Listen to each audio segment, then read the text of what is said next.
The Desire of Ages by Ellen G. White. Chapter 2. The Chosen People.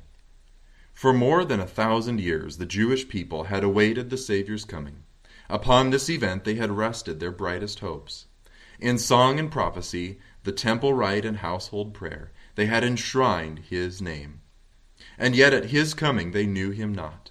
The beloved of heaven was to them as a root out of a dry ground. He had no form nor comeliness, and they saw in him no beauty that they should desire him. He came unto his own, and his own received him not. Isaiah 53, verse 2, and John chapter 1, verse 11. Yet God had chosen Israel. He had called them to preserve among men the knowledge of his law, and of the symbols and prophecies that pointed to the Savior. He desired them to be as wells of salvation to the world.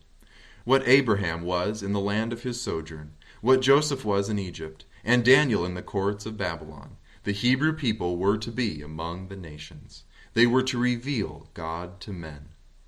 In the call of Abraham the Lord had said, I will bless thee, and thou shalt be a blessing, and in thee shall all families of the earth be blessed.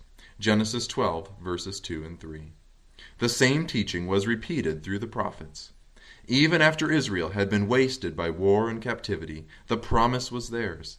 The remnant of Jacob shall be in the midst of many people, as a dew from the Lord, as the showers upon the grass, that tarrieth not for man, nor waiteth for the sons of men. Micah 5, verse 7. Concerning the temple at Jerusalem, the Lord declared through Isaiah, Mine house shall be called a house of prayer for all peoples. Isaiah 56, 7. But the Israelites fixed their hopes upon worldly greatness. From the time of their entrance into the land of Canaan, they departed from the commandments of God, and followed the ways of the heathen. It was in vain that God sent them warning by his prophets. In vain they suffered the chastisement of heathen oppression. Every reformation was followed by deeper apostasy. Had Israel been true to God, he could have accomplished his purpose through their honor and exaltation. If they had walked in the ways of obedience, he would have made them high above all nations, which he hath made, in praise and in name and in honor. All people of the earth, said Moses, shall see that thou art called by the name of the Lord, and they shall be afraid of thee. The nations which shall hear all these statutes shall say, Surely this great nation is a wise and understanding people. Deuteronomy 26, verse 19, 28, verse 10, and 4, verse 6. But because of their unfaithfulness, God's purpose could be wrought out only through continued adversity and humiliation. They were brought into subjection to Babylon, and scattered through the lands of the heathen. In affliction many renewed their faithfulness to his covenant. While they hung their harps upon the willows, and mourned for the holy temple that was laid waste, the light of truth shone out through them, and a knowledge of God was spread among the nations. The heathen systems of sacrifice were a perversion of the system that God had appointed. And many a sincere observer of heathen rites learned from the Hebrews the meaning of the service divinely ordained, and in faith grasped the promise of a Redeemer. Many of the exiles suffered persecution. Not a few lost their lives because of their refusal to disregard the Sabbath and observe the heathen festivals. As idolaters were roused to crush out the truth, the Lord brought his servants face to face with kings and rulers, that they and their people might receive the light. Time after time, the greatest monarchs were led to proclaim the supremacy of the God whom their Hebrew captives worshipped. By the Babylonish captivity, the Israelites were effectively cured of the worship of graven images. During the centuries that followed, they suffered from the oppression of heathen foes until the conviction became fixed that their prosperity depended upon their obedience to the law of God. But with too many of the people, obedience was not prompted by love. The motive was selfish. They rendered outward service to God as the means of attaining national greatness. They did not become the light of the world, but shut themselves away from the world in order to escape temptation to idolatry. In the instruction given through Moses, God had placed restrictions upon their association with idolaters, but this teaching had been misinterpreted. It was intended to prevent them from conforming to the practices of the heathen. but it was used to build up a wall of separation between Israel and all other nations. The Jews looked upon Jerusalem as their heaven, and they were continually jealous lest the Lord should show mercy to the Gentiles. After the return from Babylon, much attention was given to religious instruction. All over the country, synagogues were erected, where the law was expounded by the priests and scribes. And schools were established, which, together with the arts and sciences, professed to teach the principles of righteousness. But these agencies became corrupted. During the captivity, many of the people had received heathen ideas and customs, and these were brought into their religious service. In many things they conformed to the practices of the idolaters.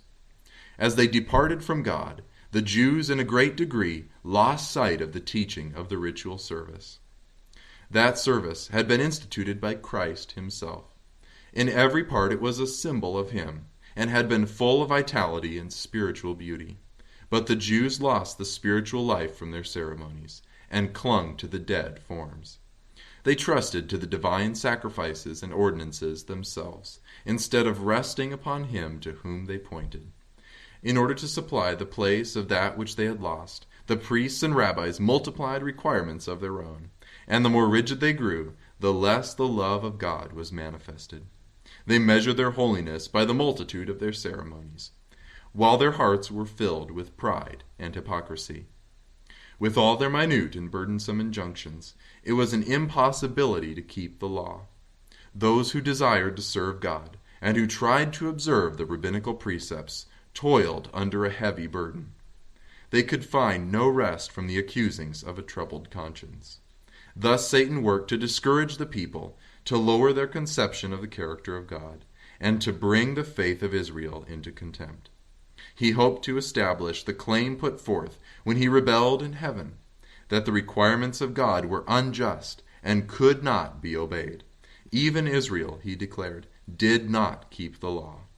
While the Jews desired the advent of the Messiah, they had no true conception of his mission. They did not seek redemption from sin, but deliverance from the Romans. They looked for the Messiah to come as a conqueror, to break the oppressor's power, and exalt Israel to universal dominion. Thus the way was prepared for them to reject the Savior. At the time of the birth of Christ, the nation was chafing under the rule of her foreign masters, and racked with internal strife. The Jews had been permitted to maintain the form of a separate government, but nothing could disguise the fact that they were under the Roman yoke, or reconcile them to the restriction of their power.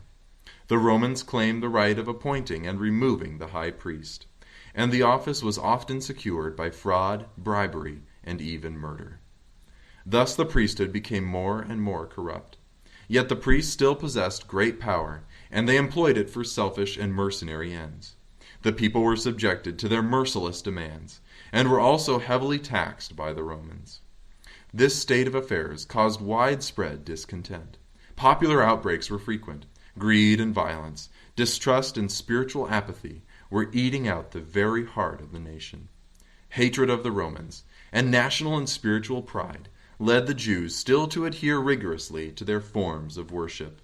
The priests tried to maintain a reputation for sanctity by scrupulous attention to the ceremonies of religion. The people, in their darkness and oppression, and the rulers, thirsting for power, longed for the coming of one who would vanquish their enemies and restore the kingdom to Israel. They had studied the prophecies, but without spiritual insight. Thus they overlooked those scriptures that point to the humiliation of Christ's first advent, and misapplied those that speak to the glory of his second coming. Pride obscured their vision. They interpreted prophecy in accordance with their selfish desires.